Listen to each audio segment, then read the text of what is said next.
Y el titular de hoy lo publicó esta mañana el periódico Axios de Tampa. Los números son increíbles. De hecho, la semana pasada pasó el huracán Italia, categoría 3, por todo el norte de Florida. Dejó sin luz a media humanidad. Y hoy ya el 90% tiene servicio eléctrico. Y la gente, pues, tranquilos, saben que el huracán se llevó medio mundo, por lo tanto, no andan una semana en espera por restablecer el sistema de luz. El sistema de luz en Florida no está en una sola compañía estatal. Son compañías privadas a las cuales se le dan regiones, unas acudan y unas comparten jugo eléctrico con otras, todas van de asistencia y ayuda, obviamente tienen monopolio sobre cierta región, pero nuevamente son muchas. Está Tampa Electric, está Florida FPL, Power Light, está Duke Energy, está Jacksonville, hay distintas compañías. Y el número que sale hoy es felicitando a las compañías eléctricas porque en los últimos 3 años los apagones han bajado. Y yo digo, caramba, ok, qué chévere, hay apagones, vamos a ver. Y las compañías responden que eso se debe en gran medida a la diversificación de fuentes.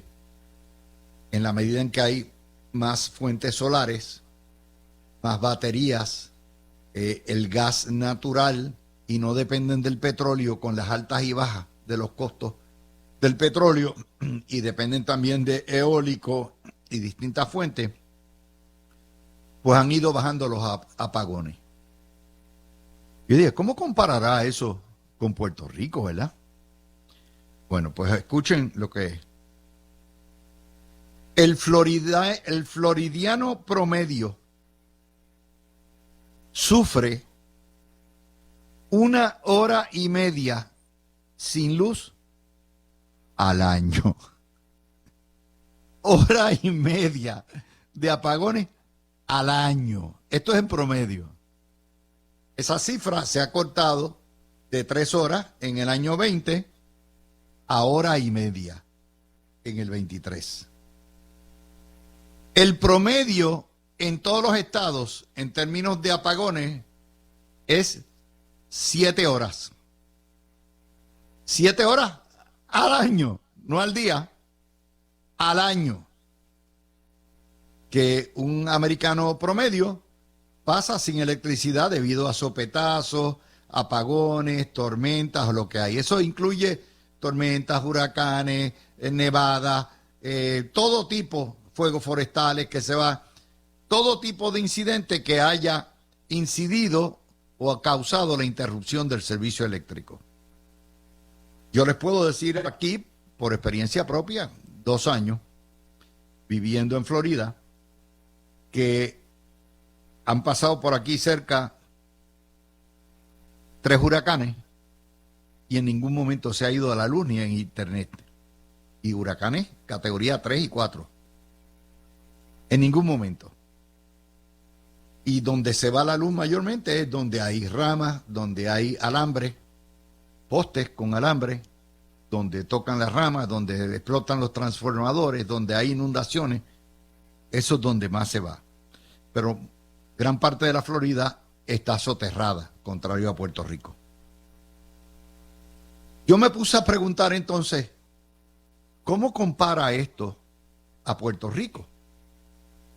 ¿Cuál es el promedio que pasa un puertorriqueño al año sin servicio eléctrico? Yo no sé. Esas estadísticas que yo sepa no están publicadas. Y si alguien en Luma o en Genera tiene esas estadísticas, por favor me las hace llegar y yo las hago. Comparativamente, no hay que ser un genio para saber que esas estadísticas están voladas en Puerto Rico. Estamos hablando de días. Si usted va a contar las horas, se multiplica. No es hora y media al año, ni 7 horas al año, ni cerca. Ustedes saben de lo que estoy hablando. Pero también es bueno decir que a pesar de los calores brutales que han pasado en julio y en agosto y en lo que va de septiembre, el sistema eléctrico ha estado relativamente estable y no ha colapsado. Uno hubiera esperado 3 o 4, 5 apagones de madre con la demanda de electricidad que hay, de manera que en ese contexto podemos colegir que ha habido una mejoría. Si esa mejoría es comparable a las estadísticas en Florida o las estadísticas a nivel nacional, eso solamente el tiempo va a decir, porque para poder registrar esa estadística hay que tener un año completo de servicio. Genera acaba de empezar ahora en julio. Lo que tiene Luma, que depende también de Genera en generación, en producción, es 1 año y 2 meses. Así que hasta el año que viene no vamos a saber.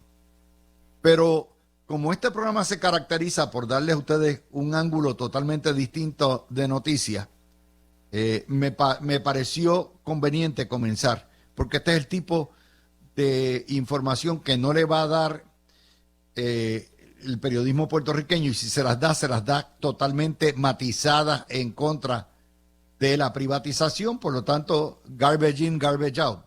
Baba se llama eso en español. Basura adentro, basura afuera. Se las doy como las tenemos. Segunda noticia también, fuera de Puerto Rico, pero que tiene relevancia.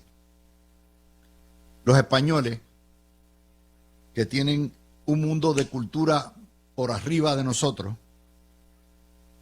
decretaron y permitieron que en el Congreso español las cortes están constituidas por la Cámara de Diputados y el Senado. No son cortes, aquí le llamamos a las cortes a los tribunales. No, eso es otra cosa. En España, las cortes es el Parlamento, es la Asamblea Legislativa, y tiene 2 cámaras igual. Por primera vez se acepta que los diputados y los senadores puedan dirigirse al Pleno y comunicarse en los lenguajes de sus respectivas autonomías. Es decir, ya no es meramente el castellano, sino que ahora el Congreso español es multilingüe. Se permite dirigirse y tramitar documentos tanto en español como en catalán, como en euskera, que es el idioma vasco, el gallego también, y el valenciano, que es el valenciano es una variante del catalán. No le diga a un valenciano jamás que es catalán, porque va a coger las de Villediego. De manera que esto nos aplica a nosotros. Enos aquí el nacionalismo, como el nacionalismo catalán, combatiendo el castellano y el español. Y en España, la madre patria, hay idiomas cooficiales. En algunas autonomías se habla más el idioma local que el español, pero conviven, se respetan, excepto los catalanes, que el gobierno catalán es nacionalista, pero fanatizado, y ha prohibido casi el uso del castellano. Para que veamos el espejo, hablar distintos idiomas y oficializarlos no conlleva una erosión de la identidad nacional española. Los españoles entienden que son una nación pluricultural, plurinacional, plurilingüística, y por lo tanto bregan con eso, con todas las tensiones que causan los nacionalismos, ¿no? Esa es otra noticia más que le damos hoy y que obviamente en Puerto Rico va a pasar por debajo La tercera noticia, tal como habíamos anticipado ayer, el Canal 2 contrató o le dio pauta, a lo mejor gratuita, un donativo gratuito, a Alexandra Lúgaro. Esto perfectamente dentro de su línea editorial, no hay nada ilegal con eso. Pero para el periodismo empollón y llorón, hipócrita, ¿qué pensarán ellos de esos medios que en vez de contratar profesionales que se dediquen a esto, contratan las emisoras políticos viejos, derrotados y quemados para que hagan el comentario de las noticias que hacen? A mí me parece que eso es un poema de lo que es la degeneración de la prensa en Puerto Rico y de los medios, ¿verdad? Que donde quiera contratan políticos. Quemaste, perdiste, estás contratado, eres un experto. Yo sé que ustedes, compañeros, camaradas, se encabritan conmigo porque yo les haga este recuerdo. No hay nada malo en contratar y en tener a Agapito y tener a Lúgaro y a Dalmau por otro lado y a Nadal por otro lado. No hay nada malo con eso. Pero ciertamente eso habla de a dónde ha llegado el periodismo en Puerto Rico, que omite. Esas plazas pueden ser de profesionales que se dedican a eso dentro de la libertad de prensa, que no tienen conexiones con los partidos ni contratos, pero ahí está la cosa. Ahí estamos. Tercera noticia, no se pueden quejar que no le estoy dando noticias hoy. Y por supuesto les hago el comentario dentro de la situación de el calor extremo y la alta demanda récord que ha tenido Puerto Rico. Ustedes no han visto hasta el día de hoy, toca madera, que no haya un colapso enorme. Todos los días siempre va a haber un sector en Puerto Rico que no tiene luz, generalmente es del 3 al 5% por el follaje o porque fallan, o hay plantas que fallan todos los días, las cafeteras que tenemos. Pero eso es otra nota que no les van a decir. La prensa no le va a poner en portada estabilizado el sistema eléctrico. No way, pero nosotros lo comentamos también, porque a lo mejor mañana hay un apagón, a lo mejor ya mismo hay un apagón de madre. Nadie sabe, pero hay que cantar las verdes y las maduras, las dos. Y eso nos trae a la noticia de hoy. La legislatura, en esta ñoñería del momento de que sin aire acondicionado no vivimos, ni trabajamos, ni hay clases, ni hay nada, de una propuesta, en la de las escuelas, que sugirió Pedro Rosselló en los años 90 y le cayeron a palo, diciendo él no se puede, y que eso era tejible, y que estos no éramos esquimales. Yo me acuerdo de ese debate. Los que tenemos memoria de 30 años atrás, nos acordamos perfectamente de ese debate, de cómo la prensa le cayó arriba a Pedro Rosselló por querer tener escuelas con aire acondicionado todo. Bueno, eso no se hace de la noche a la mañana en primer lugar, hay que hacerlo. Se debió haber hecho hace 30 años, pero como tenemos un país empollón, pues obviamente aquí todo se objeta. Aquí, si usted ve, la secretaria Raíces ha dado todas las alternativas, se ha reunido a todo lo que da. No se puede meter aire acondicionado por dos razones fundamentales. Primero, porque no todas las escuelas son escuelas construidas en el 60, en el 70, escuelas antiguas, tienen la capacidad de carga para aguantar 20 salones o 30 con aire acondicionado fuleteado desde las 7 de la mañana hasta las 3 de la tarde. No tienen, hay que hacerle la infraestructura, las subestaciones, todo eso cuesta. Y no es solamente poner aire acondicionado, hay que insular los techos, se puede poner plantas, de verdad, placas de sol, todo ese tipo de cosas, pero eso toma tiempo y dinero, toma billones, no millones, ¿ok? Porque se trata de más de 20,000 salones. Pero hay más, todavía hay más. La secretaria propone un montón de cosas, entonces, como estamos en la jodiendina, ¿verdad? Porque todo es pajo. No, yo me opongo. Dame aire acondicionado. Bueno, te puedo dar unos abanicos mientras tanto y buscar, a ver, estudiar las cargas y todo esto, a ver cuándo viene el aire acondicionado. No, me opongo también. ¿Por qué? Porque es la jodiendina. Eso es lo que le ha enseñado la prensa, ¿verdad? Retratando lo que es esta situación. Y el Partido Popular, populista al fin, aprovechando, son como Drácula, déjame ver, pasa una legislación que en 2 años hay que poner aire acondicionado a todo el mundo. Vamos a ir, ¿ustedes se acuerdan el problema de las columnas cortas?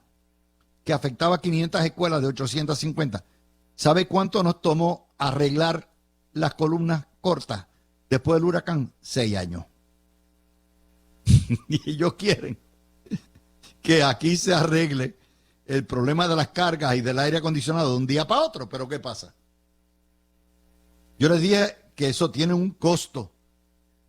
Porque no es solamente habilitar la escuela, hacer la inversión de poner la subestación, recablear, poner las unidades split units, si vas a poner split units, preparar los techos, hacer todas esas cosas que se necesitan para habilitar una escuela que se tenga autosuficiencia, ¿verdad? En términos escolares, sino que eso conlleva unos gastos después. ¿Ok? Te puse aire acondicionado en todos los salones, tienes la subestación, tienes el cable, es más, te puse placas solares en el techo de la escuela para cuando se va la luz tengas también, puedas tener algo y generar, y te estoy arreglando los plafones y estamos bregando con la ventilación, todo lo que requiere, porque no es meramente aire acondicionado, es tener escuelas a la altura de lo que merecen nuestros maestros y nuestros niños, sino el costo. ¿Quién paga la luz? ¿Edificio público? ¿What? ¿Quién paga la luz? ¿OMEP? ¿What? ¿Quién paga la luz? ¿Educación? ¿What? Obviamente, alguien tiene que pagar la electricidad. Y por lo tanto, eso requiere hacer unos presupuestos dentro y con unos estimados de uso en cada escuela, y cada escuela va a variar dependiendo del número de salones, los horarios, para poder presupuestar eso en presupuesto futuro.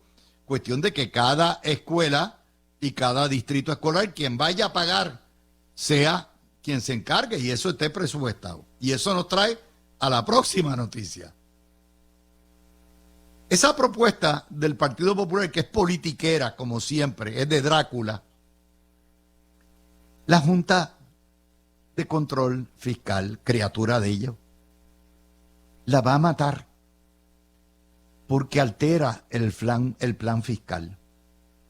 Porque en el presupuesto vigente de educación para las escuelas no existen partidas ni para comprar abanicos, ni para comprar aires acondicionados, ni para reconstruir la escuela para que tenga aire acondicionado, y mucho menos existe presupuesto para pagar la luz que consume el aire acondicionado. Y al no estar presupuestado, les daña el plan fiscal. Es contrario al plan fiscal. Todo el mundo se hace la paja mental del aire acondicionado en las escuelas, que como les repito, es justo y necesario, y debíamos haber hecho hace 30 años cuando Pedro Rosselló lo vio y lo recomendó. Pero como siempre, estamos como el rabo del perro. Sencillamente, esto no se hace a lo culipollo de la noche a la mañana. Y la Junta de Control Fiscal va a meterle el frenazo. Y esto es todo el mundo discutiendo que si esto, que si lo otro, que si ahora, que no es para tarde. Y no han contado con la dictadura que rige a Puerto Rico. No han contado con la dictadura que rige a Puerto Rico. Y esa dictadura va a decir que no. Todo es lógico. Por mucho menos que eso, ya estamos hablando de cientos de millones de dólares, han parado legislación. Pero como tenemos una prensa tan infantil, tan politiquera, ese tema Antes de tocarse cualquier tipo de legislación, lo primero que debe hacer un medio de comunicación es ir a preguntarle a la Junta de Control Fiscal si eso cae dentro del presupuesto. Y le van a decir, no, eso no está presupuestado. ¿Y ustedes están de acuerdo o no de acuerdo? Bueno, eso depende. Cuando se haga el presupuesto del año que viene, habrá que ver si se incluye o no se incluye, de dónde van a sacar. Recuerden que ellos tienen una reglita bien sencilla.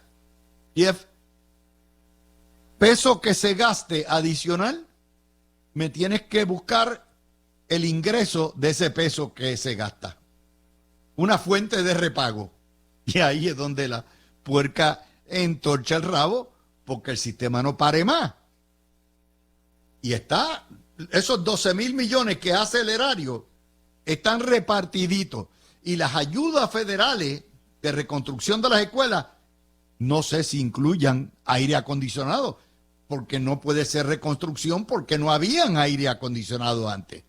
Muy pocas escuelas tienen aire acondicionado. Y eso, pues, es parte de la ecuación. De hecho, ahorita lo vamos a discutir con Garriga y Gartúa. El Nuevo Día nos dice a la página 12 que la Junta de Control Fiscal insiste en la reforma del sistema de pensiones de la YUPI. Los empleados de la YUPI, por supuesto, que se oponen a todo, están opuestos a esto porque le quita derechos, le quitaría derechos. Y déjenme decirles, todos los empleados de Puerto Rico perdieron sus pensiones, perdieron su derecho a cotizar de pensiones. Algunos se los recortaron por mitad, otros se los eliminaron completamente. Lo que no se pueden tocar son las pensiones ya concedidas. Catedrático de la YUPI que se retiró, empleado de la YUPI que se retiró y ya coge pensión, eso es intocable. Eso es un derecho de propiedad adquirido. Pero los que están cotizando, por ejemplo, Garriga Picó, los toca, les quita beneficios. Y ellos quieren congelar el plan de beneficios definido y esto va a traer un lío ya mismito. Toda esa cuestión de la rectora de ciencias médicas, todas esas son follonetas que se inventan a la izquierda porque en la YUPI nunca están contentos con nada, ni permiten la reforma. La YUPI hace jato lo debieron haber puesto en sindicatura federal y si no cerrarla. Nosotros tenemos excelentes escuelas, universidades privadas que le dan mano y muñeca a la YUPI. Si ellos no quieren estudiar, no quieren trabajar, no quieren bregar, ciérrenla. Después de todo, los profesores en la Ana Méndez, en la Interamericana, en la Católica, en todas las privadas, en la Politécnica, son excelentes profesores puertorriqueños también y los estudiantes también. Por los chavos baila el mono. Y son fondos federales en 85%. Imagínese usted, no voy yo a buscar la beca, la buscan. Pero son parte de las cositas. Pero no van a protestar los socialistas de la YUPI a la Junta. No. Ellos no le montan piquete a la juez Swain en la Corte Federal. No. Ellos van y que a Fortaleza. Y van y que a la legislatura. Nuevamente, parte de la comedia, del teatrillo de feria que tenemos en Puerto Rico. Entonces la Cámara se dedica a otra cosa, a derogar la ley de delegados plebiscitarios. Eso no va para ningún lado, porque el gobernador lo va a vetar, y lo va a vetar hasta tanto los populares se quiten sus propios cabilderos, como ellos le llaman, ¿verdad?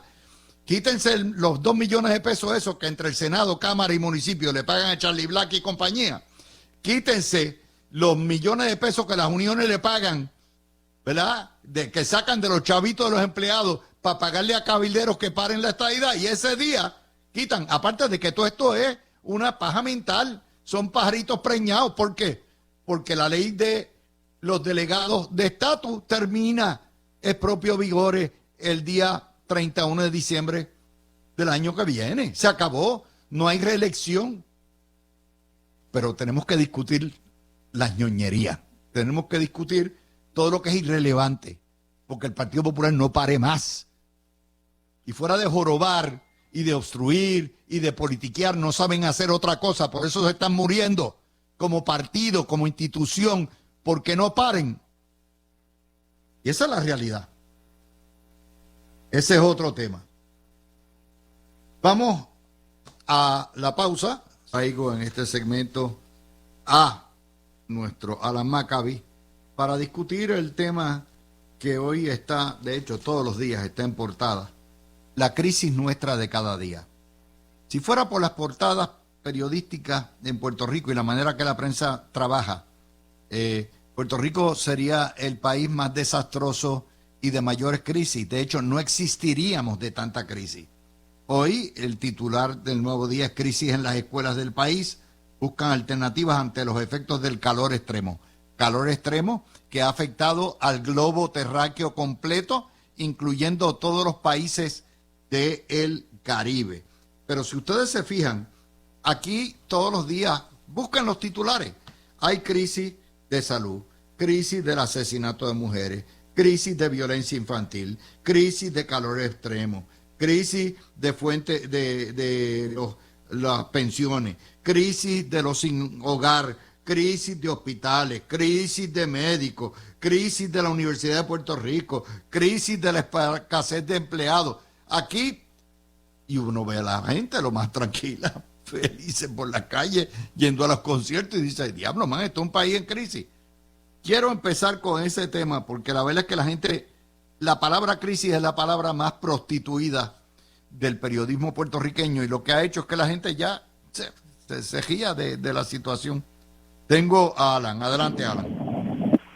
Saludos, Luis. Siempre un privilegio, un honor poder compartir contigo todos los miércoles y esta gran audiencia de la Mirilla 2 por Noti1 630. Pues, Luis, ese es el pan nuestro de cada día.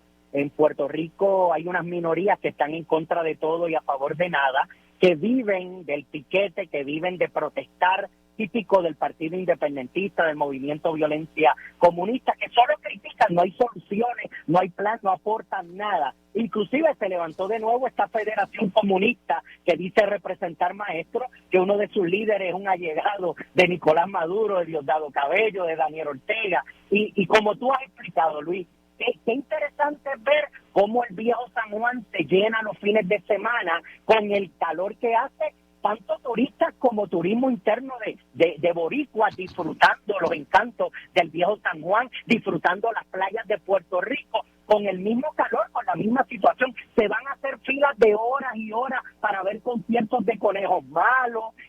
Tú ves todas estas cosas, pero entonces, claro, hay que buscar algo porque como ya lo de Luma no funciona, lo de Genera no funciona, nada funciona porque la gente se hartó de estos grupos que protestan por todo y sus causas son ideológicas realmente y no de los fines que dicen representar. Pues entonces ahora están buscando el calor. Somos una isla del Caribe, definitivo, hace calor, a veces están haciendo unos calores más fuertes de lo que estábamos acostumbrados, pero tenemos que vivir con esto. Y mira, lo que tenemos es, si vivimos en el Caribe, vamos a tener todas nuestras escuelas con buenos aires acondicionados, vamos a tener buenos abanicos, porque también hay que contemplar que si hay aires acondicionados, alguien tiene que pagar esa energía eléctrica, y estos son escuelas gratuitas, que por constitución la educación es gratuita para el pueblo, y dependen pues de los fondos que pueda tener el Departamento de Educación, aunque yo creo que para esto deberían haber fondos, si es que se desperdician para otras cosas. Pero como tú dices, Luis, esto es el pan nuestro, siempre van a buscar alguna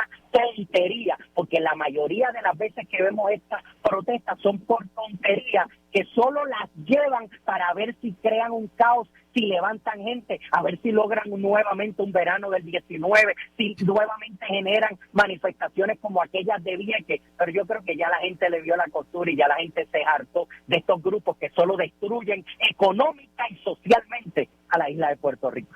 Aquí hay una premisa inarticulada detrás de todo esto que es sumamente engañosa, populista, fraudulenta. Y es que el gobierno nos los tiene que dar todo. De hecho, si por la prensa puertorriqueña fuera y por las uniones de Puerto Rico, el gobierno te tendría que pagar y comprar el Charmin también, porque el papel de inodoro es indispensable para la vida humana y la sanidad, y por lo tanto el gobierno te lo tiene que proveer. O sea, hemos llegado a ese ridículo donde obviamente estamos hablando de un país en quiebra. donde estamos en sindicatura de una dictadura federal que nos supervisa todo. Y entonces vienen y sacan este follón. No, ¿por qué? Porque la idea es hacer pensar que Pierluisi quiere matar a los niños y los maestros. Eso es lo que hay. Por eso, mira, Luis, y no vayan lejos cuando traes lo del papel higiénico. Aquí había unos senadores y una senadora de estos partidos comunistas que quería que le dieran las toallas sanitarias también a las mujeres gratuitamente. Así que no vayan muy lejos. Ellos quisieran que se lo dieran todo, porque acuérdate que en el comunismo yo arrodillo al pueblo, le quito la esperanza, le quito la fe, le doy 6 huevitos con un poquito de arroz, azúcar, una pasta de dientes china que le destruya las encías, y con eso los arrastro y les digo, comes por mí, así que hacen lo que yo diga, y mientras más pobre y bruto sea, más te tengo en mi poder. Y eso es lo que aspiran estos grupos que hablan tanto de libertad y de democracia cuando son minorías. Y es que se creen que es meramente de comprar el aire acondicionado y ya está. O sea, el aire acondicionado cuesta. Ponle tú, un split unit te puede costar, qué sé yo, 12,000 BTU para un salón pequeño, ¿verdad? 12, ponle tú 1,200, 1,300 pesos. No es solamente comprar el split unit. Tú tienes que pagar la electricidad. Todos los días usas el aire, tienes que pagar. Tienes que pagar el mantenimiento. Los aires acondicionados hay que limpiarlos cada 3 o 4 veces al año.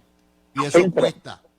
Si se avería, tienes que buscar un sustituto, porque no vas a tener los niños, no vas a cancelar la clase. O sea, todo esto conlleva unos gastos adicionales. Por el costo de cada aire acondicionado, tú tienes en un año probablemente 10 veces más en gastos de mantenimiento, de electricidad, de todo lo que trae. Y aquí quieren que entonces resuelva de cantazo. A la cañona, a la cañona todo. Sin un presupuesto acordado, sin presupuestarlo, sin comprarlo, porque en el gobierno, Luis, las cosas hay que comprarlas en una subasta, no es a lo loco. Así que esto pudiera tomar meses haciéndolo rápido en una emergencia. Y la realidad es que esto no es una emergencia. Quieren llevarlo como lo de la criminalidad, que quieren dar a entender que la criminalidad que subió, que nos están matando en cada esquina.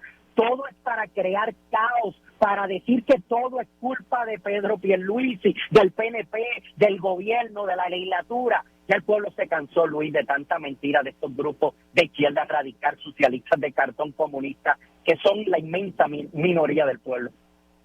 Y es, como te digo, ya se les acabaron los issues. Se acabó el issue de energía eléctrica, se estabilizó el sistema, Lautier ya es historia, todo esto, no, pero hay que buscar algún lío nuevo. Se les agotó de salud, el tema, de las vacunas. Todo, ahí tiene que buscar una folloneta nueva cada vez, y entonces se discute eso porque no hay nada más. Y entonces las historias esenciales, cómo mejoramos el sistema, cómo lo vamos a hacer prudentemente, no, eso no. Yo estaba mirando las páginas de los maestros y la verdad es que no importa, oye, la secretaria Zulma Raíces ha tenido más que paciencia, más que pasta. La culpa no es de ella llegó ayer, tiene que trabajar con este problema. Eso no se hace así. De hecho, los directores escolares y los propios maestros te van a decir cuando tú llegas a una escuela, vamos a poner el aire acondicionado, dice, si aquí se cae el sistema, aquí no hay breakers, aquí no hay suficiente, necesitamos una subestación, hay que hacer, los cables están todos podridos. Tú lo sabes. Eso no se hace de la noche a la mañana. Claro, inclusive tenemos que pensar ya en energías renovables, en poner paneles y baterías tal vez en las escuelas, en los lugares públicos del gobierno, pero la realidad es que no importa lo que se haga, siempre van a criticar, y tú lo has dicho, Luis, no pueden tirarle al gobierno porque tiene la economía en su mejor momento, el desempleo bajo en su mejor momento, el turismo en su mejor momento. Sí, pero están trabajando bien con la agricultura. Eso es otra cosa. Yo lo que estoy diciendo es, búsquense temas reales. ¿Por qué no se preguntan por qué 2 de cada 3 niños se cuelgan en las destrezas básicas? ¿Por qué no hacen eso? Porque eso va directo a lo que es la naturaleza de lo que se enseña, la naturaleza del sistema centralizado, lo que tienen los maestros, la cuestión de que los niños en Puerto Rico se pasan más tiempo afuera que dentro de la escuela, todo eso, pero eso es muy complejo. Eso es muy complejo. Gracias, Alan, por estar conmigo, mi amigo. Luis, acuérdate que esos temas al final los llevan a lo ideológico, lo importante del Estado soberano, y ese es el tema que no quieren tocar. Un abrazo. Gracias. Mi amigo, nosotros tenemos más de 20 profesionales trabajando aquí en La Mirilla. Generalmente, yo soy de los que creo zapatero a sus zapatos. Para eso tenemos los paneles, para entrar en áreas especializadas. Generalmente yo no hablo mucho de la YUPI. La YUPI es para mí terra incógnita. Y siempre he soltado esto en los compañeros que son expertos en la YUPI, los que están allí todos los días. Garriga Picó, cuando viene Ríos Mauri, todos aquellos que han estado. Hay dos temas de la YUPI que quiero empezar con Garriga Picó, que los conoce para arriba y para abajo, que son importantes. Número uno, el rifirrafe de el retiro, de los derechos que están adquiriendo el retiro. Estaba mirando el presupuesto de la YUPI para el año 23-24 y Luis, me pareció... Sí, dime. Sí, con el permiso. Mira, es para informarte que Garriga todavía no ha llegado. Ok, pues empezamos contigo. Sí, claro. Mira lo siguiente en esto, Igartúa. El 24% del presupuesto salarial se va en el del presupuesto de la YUPI se va en salario de empleado. ¿Ok? El gasto de plan médico es otro 10%. O sea que tenemos ya automáticamente casi un 36%, 35% entre salario y lo que es salario y plan médico. Además de eso, ¿ok? El gasto de retiro, pensiones, es 125 millones. Recuérdate que el de nómina es 340 millones. O sea, una tercera parte adicional no hay quien brega. Estamos hablando, y no hemos tocado los beneficios marginales. No hay quien bregue. La mitad del presupuesto prácticamente se va entre pensiones, plan médico, todo lo que hay. No hay plan de pensión que aguante eso. Adelante. Pues mira, primero que nada, muy buenas tardes a ti, Luis, al público que nos escucha. Cuando hemos hablado de la situación de Puerto Rico post-quiebra, yo siempre he mencionado que una de las cosas que más me han llamado la atención, y quizás puedo aceptar que fui un poco ingenuo en el momento, es el hecho de que yo creo que la mayoría de las personas todavía en Puerto Rico no han internalizado bien qué fue lo que sucedió aquí y por qué sucedieron las cosas. Antes que nada, Garriga me había puesto, lo que pasa es que por WhatsApp, y yo casi no leo WhatsApp, que amaneció con catarros, así que es mala mía, no chequeé eso. Ah, bueno, adelante. Porque se mejore Garriga. Muy bien. El gobierno en Puerto Rico, entonces a mí me ha sorprendido mucho que algunos de los políticos, el pueblo en general, muchos de los empleados públicos, no ha entendido bien las implicaciones ni los motivos que nos trajeron hasta donde estamos. Y yo creo que uno de los sitios que son emblemáticos de esa incapacidad de darse cuenta de la situación en que estamos, de las razones por las que llegamos aquí y de los cambios que son necesarios para trascender esta situación en la Universidad de Puerto Rico. La Universidad de Puerto Rico, más allá de cualquier asunto estrictamente administrativo de gasto, uno de los problemas que tiene es que, distinto al resto de las universidades en la nación y en el mundo, que han ido cambiando el modelo para generar ingresos de distintas formas y lograr a su vez una participación activa de los egresados de la universidad, que no solo hagan contribuciones económicas, sino hagan otro tipo de contribución, y que eso empiece a cubrir una porción más grande del presupuesto, ha evitado o no ha sido efectivo en eso precisamente porque las políticas constantes lo que hacen es ahuyentar la inversión privada, la posibilidad de atraer fondos para investigación que puedan traer ingresos prospectivamente y un sector grande del estudiantado de la universidad, de los egresados, que sí, bajo otras circunstancias, tienen cariño por la institución, tienen apego y que les hubiese gustado participar, sencillamente no lo van a hacer porque no están dispuestos a dar de su dinero y de su tiempo para que sea utilizado de esta manera. Prospectivamente, la Universidad de Puerto Rico tiene que reinventarse. Lamentablemente, yo sé que mucha gente encuentra difícil el que cambiemos drásticamente este tipo de instituciones que hasta cierto punto han sido importantes, bien, no hasta cierto punto, que han sido fundamentales al desarrollo de la isla y de una clase educada y profesional que ha ayudado mucho al desarrollo de nuestra isla. Pero la realidad es que dejó de servir esos propósitos y se ha terminado en convertirse, igual que el Departamento de Educación, en un sistema que se sirve a sí mismo y no sirve a los propósitos para los que lo crearon. Y en ausencia de una reconfiguración... El sistema no es rentable. No es rentable. El sistema tal como está no es rentable. No lo es. O sea, yo entiendo el esfuerzo, las órdenes de la Junta de que hay que recortar o congelar lo que son las cotizaciones actuales. Las pensiones no las pueden tocar. Eso es así. Pero la cotización sí. Pero eso te lo pueden cambiar.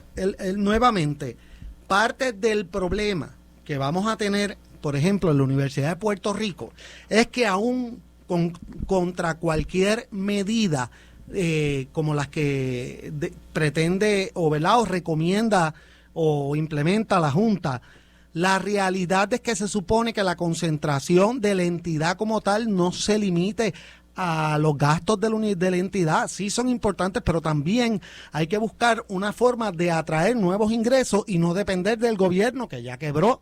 La realidad es que los aumentos en la matrícula han causado grandes problemas desde el punto de vista de que no es aceptado por algunos estudiantes, aunque la matrícula está muy por debajo de lo que es en cualquier otra jurisdicción. Y entonces las condiciones que serían necesarias para lograr otro tipo de ingresos no las hay, porque es que si ese es lo primero que escuchamos cada vez que hay una huelga, la cantidad de investigaciones que se ponen en riesgo, ¿quién que pueda hacer ese tipo de procedimiento y pueda entrar en ese tipo de consideraciones en una entidad que no sea la Universidad de Puerto Rico, prefiere hacerlo en la UPI? En esta época, lamentablemente, nadie. Por eso es que hemos visto incluso que gran parte de los estudiantes, además de la gente de la crisis demográfica en la isla, la realidad es que gran parte de los estudiantes que antes iban a la Universidad de Puerto Rico por diversas razones, incluyendo por la falta de interés de tener que estar trabajando y bregando con huelgas y manifestaciones constantemente y con cierres académicos, se han ido a las otras entidades privadas de Puerto Rico, universitarias, que han tenido un crecimiento vertiginoso en los últimos 20 años.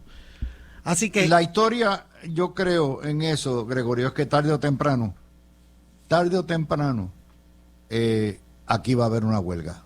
Porque una vez venga y apriete la Junta y diga, esta es la que hay, se va a recortar, los que están cotizando recibirán la mitad o lo que sea, y estos no cualificarán.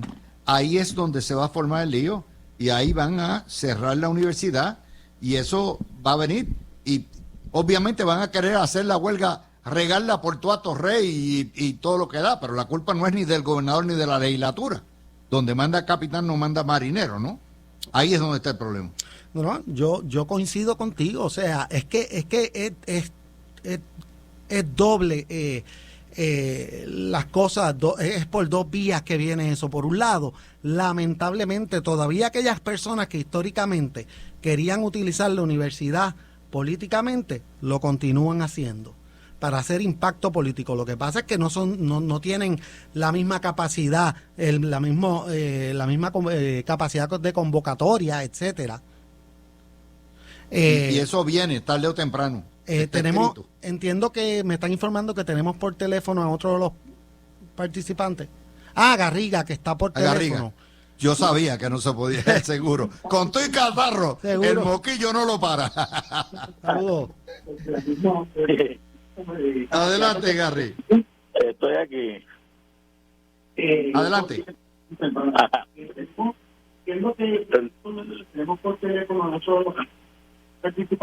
Sí. Sí. Tengo retroalimentación, por lo tanto no podemos escuchar.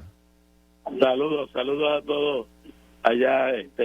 Ciertamente es una alegría poder saludarlo, aunque estoy un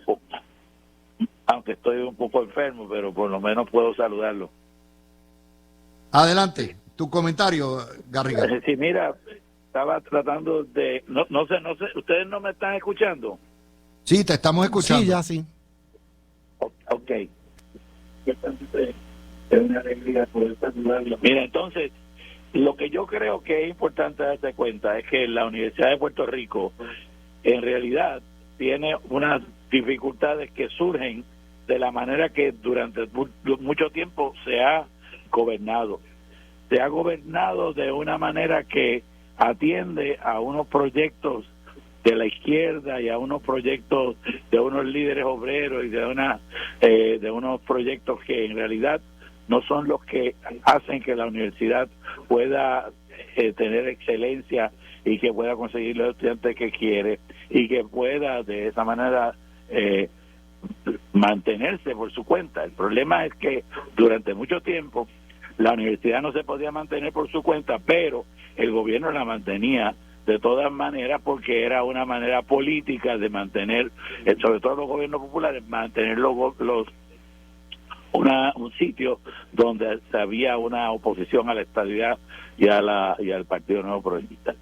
Yo creo que la Universidad de Puerto Rico ha llegado ya finalmente a la crisis donde tiene que darse cuenta de que la universidad hay que legislar de nuevo para crear una nueva Universidad de Puerto Rico si queremos mantenerla, y si no se hace eso, entonces la solución va a ser privatizar la universidad. No queda más remedio porque la universidad ya no tiene los recursos que tiene, como tú señalabas, no se utilizan de una manera efectiva, y en todo eso lo que ocurre es que se va deteriorando la institución y va perdiendo todo su valor. Así Y ya que estás en esto, llegado el momento Garriga, actual. quiero preguntarte, tú este furor y toda esta cosa que se han puesto en primera plana, como si fuera todo el mundo le preocupara en Puerto Rico, la cuestión esta de la rectora, esto es bien localista, bien un tema que no le interesa a nadie en Puerto Rico, nada más que los de la UPI. ¿Qué es esto? O sea, explícame de dónde viene toda esta resistencia a la rectora y qué es lo que hay. Eso viene de luchas entre pequeños grupos dentro dentro de escuelas, dentro de ciencias médicas, que entonces se refleja en otra gente dentro de la universidad y fuera de la universidad, que están constantemente tratando de mover sus fichas para ver cómo controlan el recinto. Así que tenemos dos grupos ahí que están tratando de controlar el recinto, y esa es la gran lucha que se da, y la Junta de Gobierno sencillamente no sabe qué hacer, porque cuando pone uno se lo rechazan, cuando pone otro se lo rechazan. Y el Nuevo Día le ha jugado la mano a los protestones. O sea, el Nuevo Día está con la revolución. Como si ese fuera el problema de la UPI. Ese no es el problema de la UPI. El problema de la UPI es que hay que acabar con una cosa que se llama el cogobierno, donde sencillamente las uniones obreras son las que toman la mayor parte de las decisiones. Mira, lo más interesante que ocurrió recientemente fue el día que hubo aquel paro de un día en el recinto de Río Piedra, que lo paró el sindicato de trabajadores.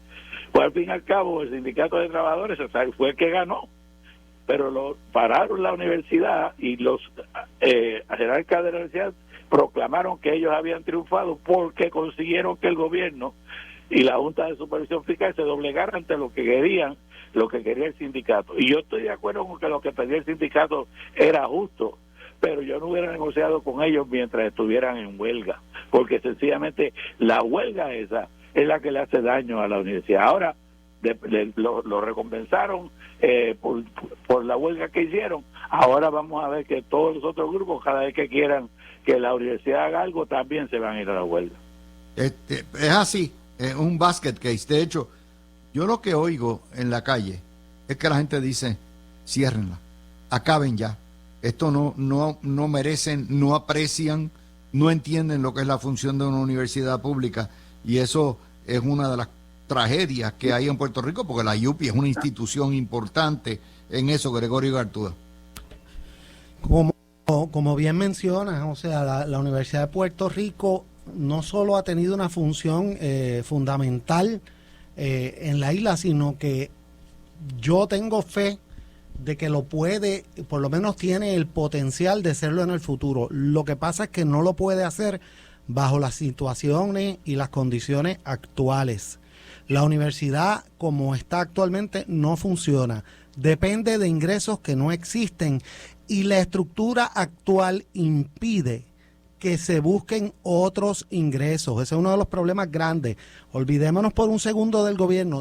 Bajo ninguna circunstancia hay las condiciones ahora para que se busquen fuentes alternas de ingresos, siendo una universidad que tiene la capacidad de hacerlo, porque no solo hay la necesidad en Puerto Rico para muchísimos servicios que pudiese proveer la universidad y para muchos tipos de actividades, sino que en Puerto Rico hay unas necesidades genuinas en un montón de departamentos sociales que la universidad podría, y económicos y de esa índole, que la universidad podría tener un rol fundamental importante, la podríamos utilizar, podría generar ingresos y podría ser de nuevo la casa donde todos sus egresados regresen, y ese orgullo ayude a que se hagan contribuciones económicas y que haya una participación continua. Pero es que hay una incapacidad de hacerlo bajo las condiciones actuales, porque nadie tiene el interés de hacerlo, ni nadie confía en hacerlo, porque no se puede depender de la universidad.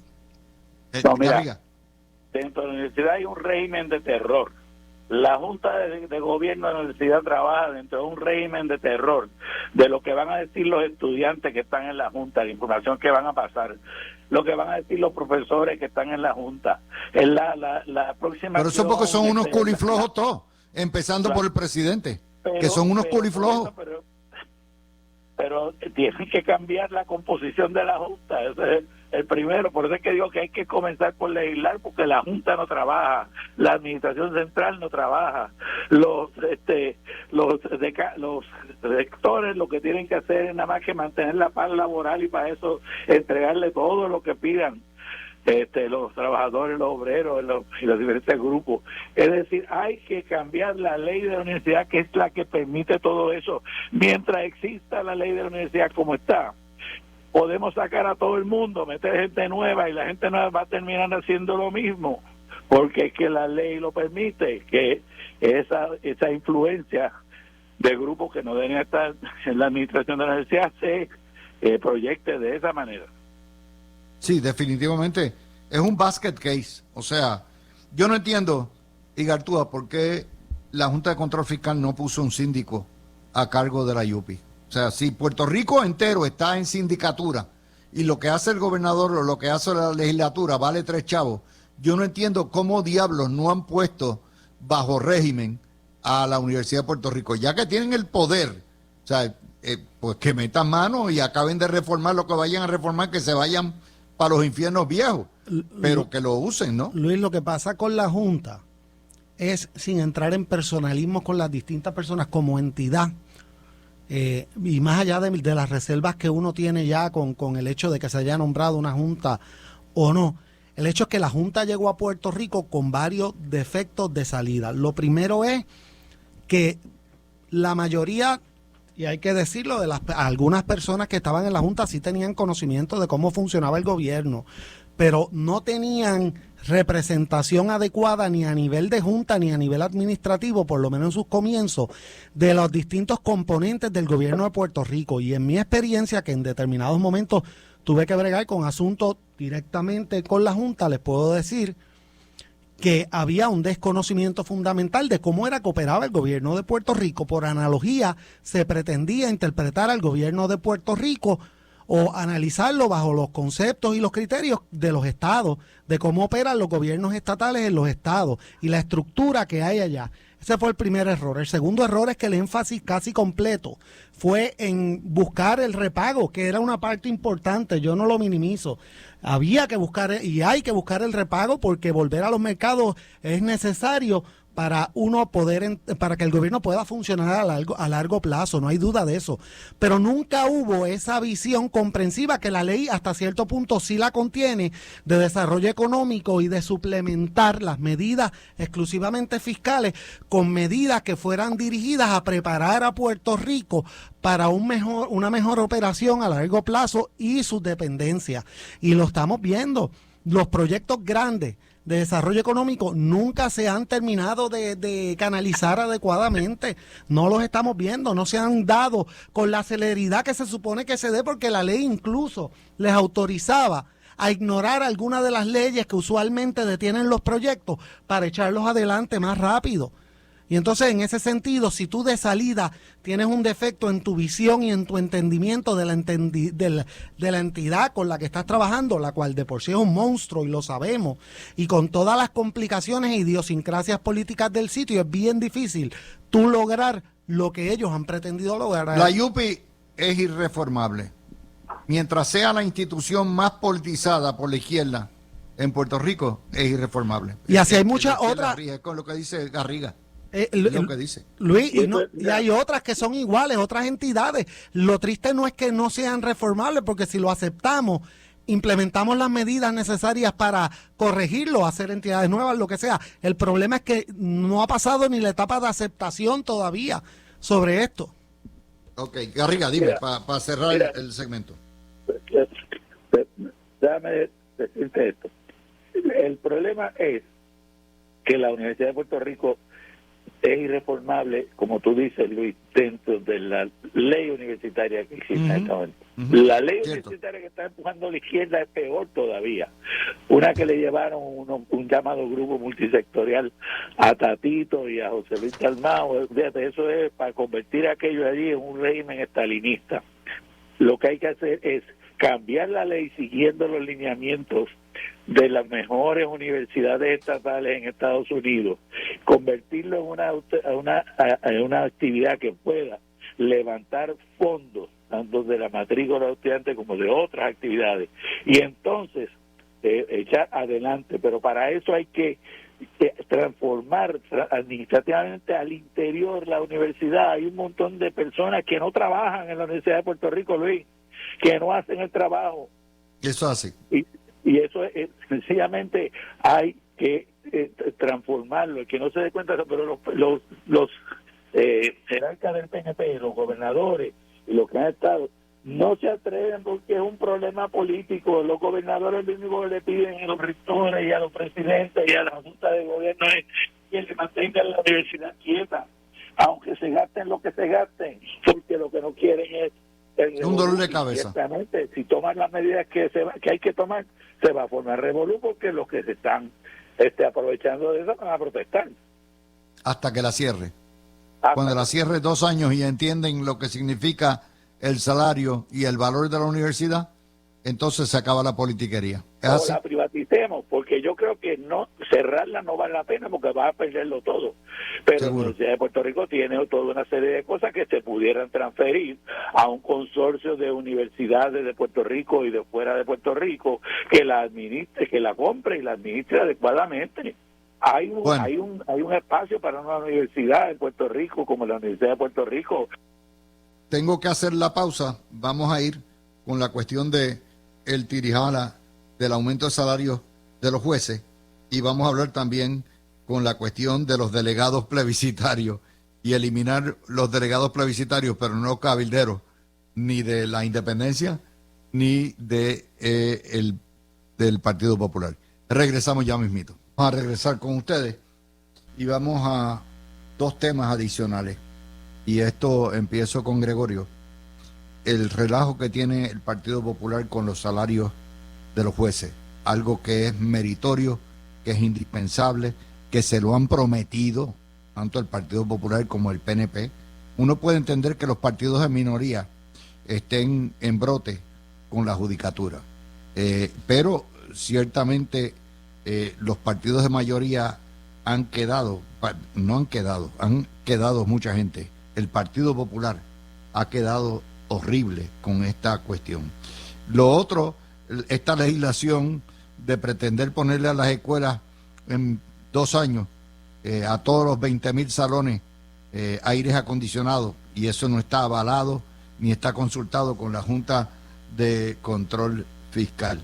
Así que empiezo contigo. Garriga ya tiene la garganta afónica, así que vamos tú y yo, Gregorio, solito en esto. Claro que sí, que se mejore.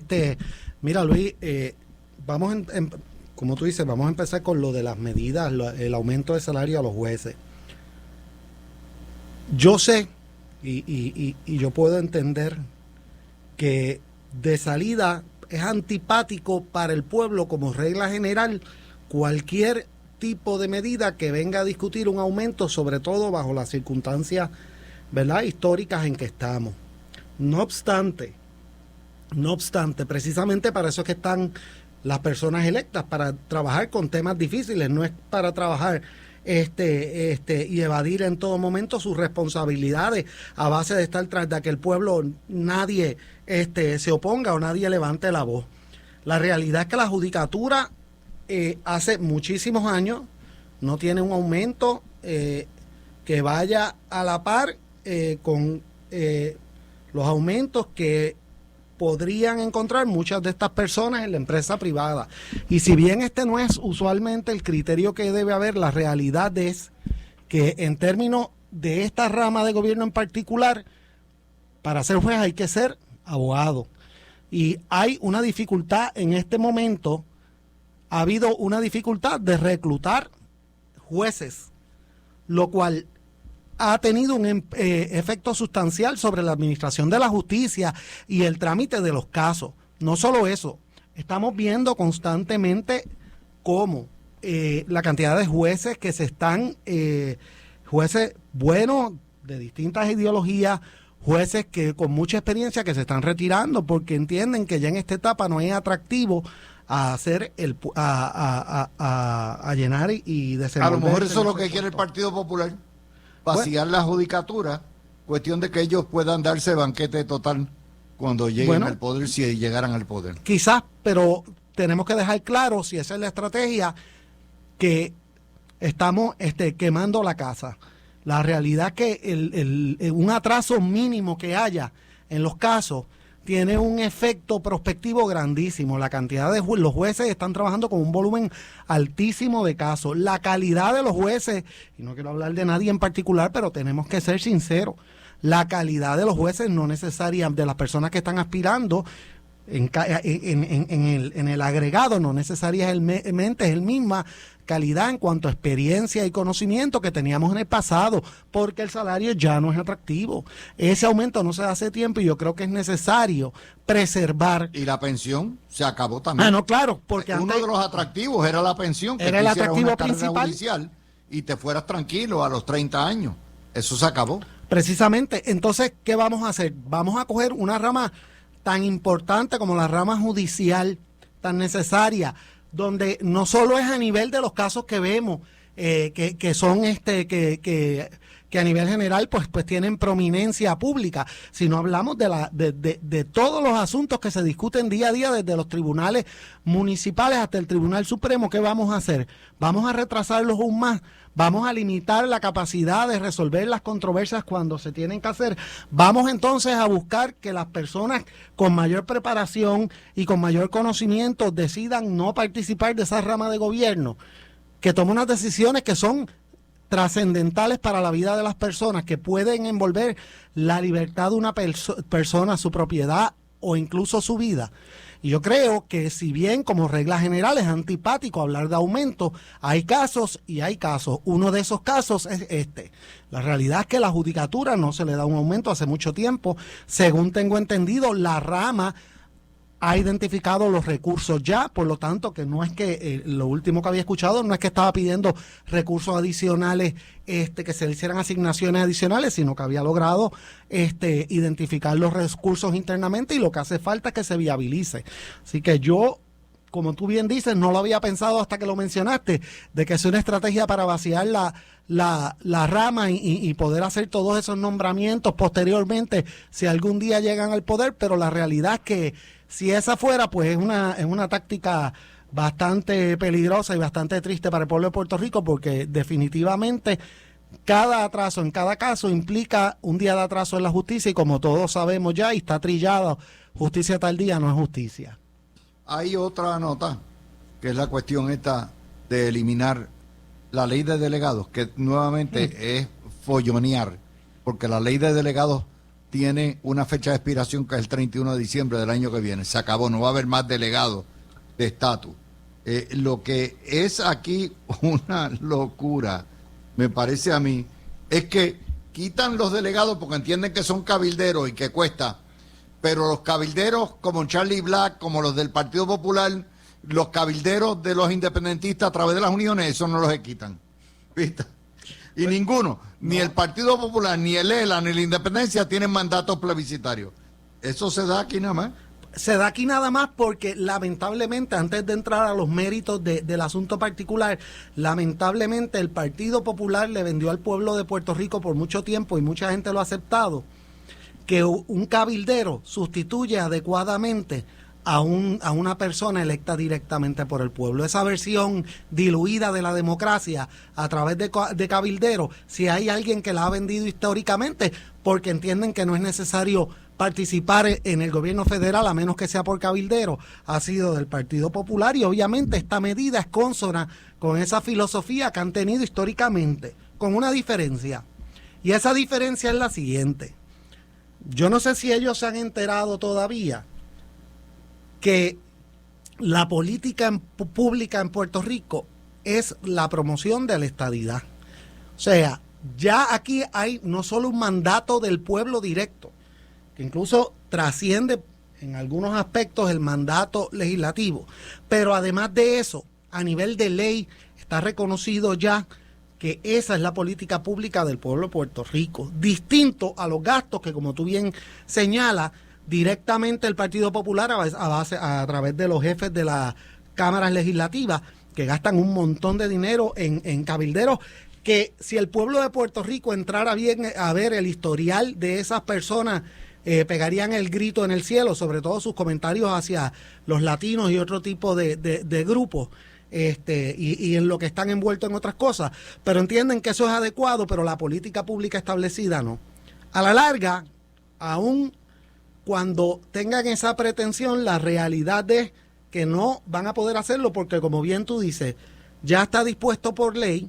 Y número dos, estas de esas movidas para tratar de llamar la atención y señalar y vilificar a un sector en particular, porque ellos saben que a la larga no lo va a aprobar el gobernador, y dudo que tengan los votos para irse por encima del veto del gobernador. Así que esto es, como tú dices muchas veces, una folloneta para hacer mucho para gritar mucho, señalar a los estadistas como que son el partido que está tratando de implementar y de malgastar fondos, tratando de implementar su visión política, pero efecto práctico más allá de eso no va a tener. Pero fíjate que quien promueve todo esto es el Partido Independentista. Y nuevamente, esto es otro caso donde el escuincle presidente del Partido Popular, Jesús Manuel Ortiz, juega la baraja de los independentistas. ¿Te has fijado en esto? Están jugando la baraja de los independentistas en espera de que de alguna manera los recompensen. ¿Es así? Bueno, yo ya en esta etapa a mí, Luis, y ante la gran cantidad de errores y problemas que tiene el Partido Popular, a mí no me extrañaría que próximamente se traten de montar en la coalición esa también, y que estén dispuestos incluso a ceder a algunos puestos claves por entrar en ese tipo de arreglo, porque la realidad es que no solo le consienten todo este tipo de cosas al Partido Independentista y al movimiento independentista, a sabiendas de que es contrario a la política pública y a la expresión mayoritaria del pueblo, una expresión que trasciende el voto que hubiese sacado cualquier candidato. ¿Ok? Eso es importante que la gente lo sepa. La estadidad sacó más votos que los candidatos y sobre todo más votos de los candidatos que están proponiendo quitarlo, pero el problema que tiene el Partido Popular es que lo puede hacer en miras a entrar a ese tipo de arreglo. Pero esa idea, si tienen todavía la idea de volver al 2004, al 2002, al 2012, cuando atraían, al año 2000, cuando atraían los votos de los independentistas para el Partido Popular, se les está haciendo tarde. Lo que están haciendo es consintiendo a un sector que a la larga lo que está haciendo ya en esta etapa no es incorporándose a su movimiento para lograr una victoria, sino que se está alimentando de su movimiento para crearle otro que lo destruya. Y si ellos quieren participar de eso, pues entonces se están cavando su propia tumba. Otra nota que te tengo que comentar, que salió esta mañana en el ABC y en El País, y es que España reconoce el multilingüismo a nivel parlamentario. En las Cortes, o sea, me refiero a la Asamblea Legislativa Española, se va a poder utilizar el catalán, el gallego, el español y el euskera como idioma, y la gente, los distintos diputados van a poder hablar en el idioma de su comarca, de su comunidad, y hay traductores y todo eso, para que tú veas que la madre patria multilingüe y el problema de el trilingüismo o cuatrilingüismo no es ningún problema. Luis, lo que pasa es que esas consideraciones que todavía permean en el ambiente, sobre todo en Puerto Rico, se vienen arrastrando desde la época del nacionalismo aquel de principios del siglo pasado, pero la realidad cultural, social y económica de la gran mayoría de los países, que es de integración, que es de tránsito y de movimiento entre un lugar y otro, nos trae a no solo una aceptación de las diferencias superior a la que quizás hubo en el pasado, sino hay una necesidad de aceptar que las sociedades prospectivamente, por lo menos por el tiempo que se puede prever, van a ser sociedades culturalmente heterogéneas, que van a compartir unos elementos, pero hay otros elementos que no necesariamente los van a compartir, y no podemos obligar a todo el mundo a expensas de todos los problemas sociales que eso trae y todos los problemas que trae en la relación del país con otros países y con otras sociedades. No podemos tratar de forzar la mano. Yo creo que yo estoy a favor de que en España, sin que tengan que renunciar, porque nadie renuncia por eso a su cultura, a su historia, sino que por el contrario adopten y acepten que parte de la realidad española es esas diferencias y esos distintos idiomas que van en las distintas regiones. El rey Felipe, el rey de España, que es el garante de la Constitución y el unificador de toda la España, habla catalán, habla euskera, habla gallego, habla valenciano, habla castellano, habla inglés, habla francés, y tú lo ves hablando y es como si fuera nativo de la autonomía. Claro, habla perfecto. Es que no hay el tipo de educación. Y es lo mismo aquí, o sea, el hecho de que nosotros aprendamos inglés, nadie está hablando, y yo no estoy a favor de que se deje de enseñar el español o que abandonemos el español y que todo sea en inglés, claro que no. Tenemos que vivir a tono con nuestra realidad y con los tiempos. Igual que está pasando en España, hay una realidad.